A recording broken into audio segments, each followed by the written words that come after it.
In the heart of World War II, men weren't just fighting bullets. They were fighting nature itself. Freezing winds tore through Eastern Europe.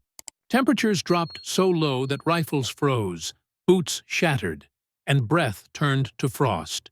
Yet, amidst the chaos and carnage, soldiers discovered an unlikely ally. Not wool, not technology, but something humble, growing right beneath their boots. Straw. This is the forgotten story of how a simple farm material became one of the greatest survival tools of the war. The winters of World War II were some of the deadliest in modern history. On the Eastern Front, temperatures plunged below -30. Weapons jammed, rations froze, and frostbite claimed more soldiers than bullets. Wool blankets stiffened into boards. Sleeping bags turned to ice. But straw, dry, lightweight, and everywhere, offered something the Army never expected: warmth that lasted through the night. You see, warmth doesn't come from fabric. It comes from trapped air. That's what soldiers discovered.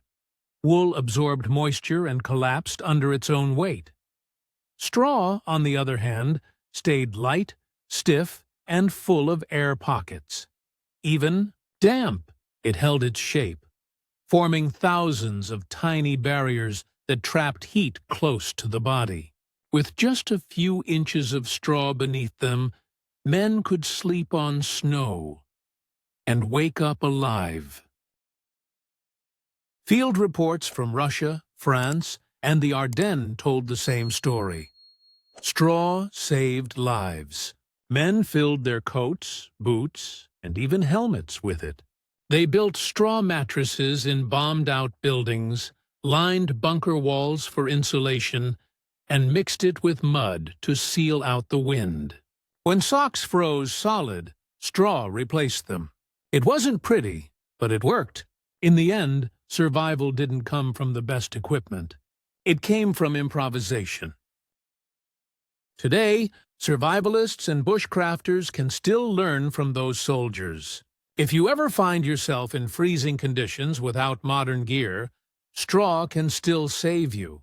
Lay down 6 inches beneath you to block the cold ground. Stuff your jacket or boots with it for instant insulation. Even in modern shelters, straw bales can trap warmth and act as windbreaks. It's one of nature's simplest, cheapest, and most effective survival tools, hiding in plain sight. In a war filled with machines and destruction, survival often depended on something humble and human: resourcefulness. Straw didn't just save soldiers from freezing, it proved that even the simplest materials can mean the difference between life and death. So the next time you think of survival, remember the lesson those soldiers left behind. True warmth comes not from what you carry, but from what you know.